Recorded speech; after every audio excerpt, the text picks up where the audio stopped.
Hello friends, আজকে আমি আপনাদের জন্য নিয়ে এসেছি কিভাবে আপনারা সহজে কচুরলতি ছাড়িয়ে আর ইলিশ মাছের মাথা দিয়ে কচুরলতির দারুণ একটা রেসিপি। চলুন এবার শুরু করা যাক। প্রথমে আমি কচুরলতিটা নিয়ে নিয়েছি। এই যে একটা তারজালি নিয়ে নিয়েছি। এই তারজালি দিয়ে দেখুন একদম সহজে একটু হাত দিয়ে জোরে প্রেস করলেই কিন্তু কচুরলতির গায়ের যে খোসাগুলো সহজেই কিন্তু ছাড়িয়ে ফেলা যায়। কচুরলতির খোসাগুলো আমি ঝটপট ছাড়িয়ে নিলাম। তারপরে একটা চাকুর সাহায্যে মিডিয়াম সাইজ করে কেটে নিলাম।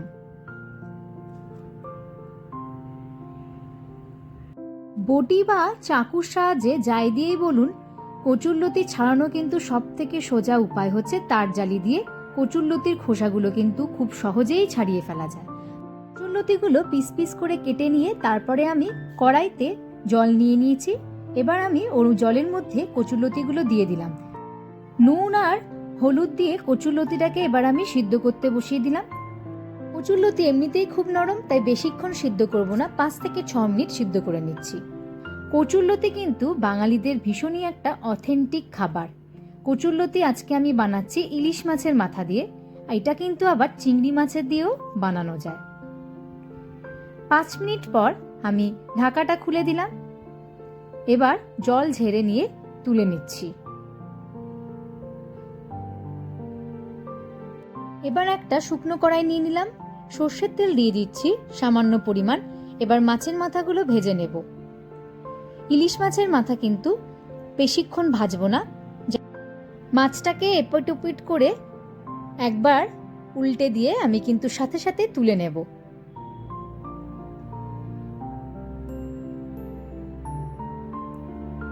এবার আমি কড়াইতে 2 শুকনো লঙ্কা দিয়ে দিচ্ছি আর হাফ টিস্পুন মতো কালো জিরে দিয়ে দিলাম।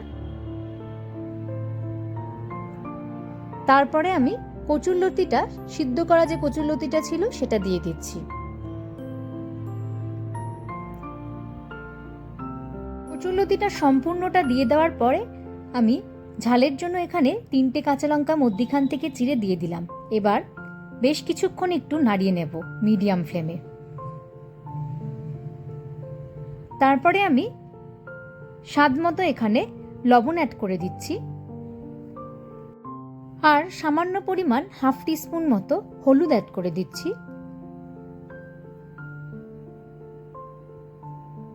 তারপর ভালো করে নাড়িয়ে নেব যতক্ষণ না পর্যন্ত একদম কচুরলতিটা পুরো মাখা মাখা হয়ে যাবে, ততক্ষণ পর্যন্ত আমাকে নাড়াতে হবে। আমি ইলিশ মাছের মাথাটা অ্যাড করে দিচ্ছি। মাথাটা দিয়ে দেওয়ার পর ভালো করে আবার নাড়িয়ে নিচ্ছি।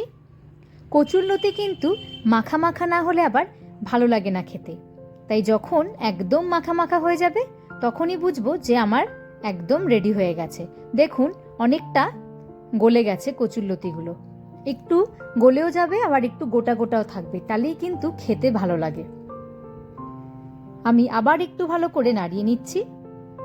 দেখুন একদম রেডি হয়ে গেছে। এবার আমি পাত্রতে তুলে নিলাম। ইলিশ মাছের মাথা দিয়ে কচুরলতির এই রেসিপিটা আমার একদম রেডি হয়ে গেল।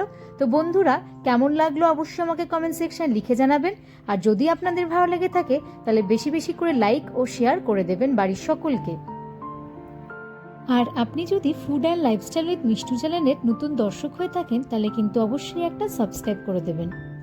এবার আমি গরম গরম ভাতের সাথে কচুরলতি নিয়ে বসে পড়লাম। আহ, কি দারুণ লাগে খেতে। আপনাদের কার কেমন লাগে সেটাও আমাকে কমেন্ট সেকশনে লিখে জানাবেন। তো আজ আমি এখানেই শেষ করছি আমার এই ভিডিওটা। ভালো থাকবেন, সুস্থ থাকবেন। Tata, good bye.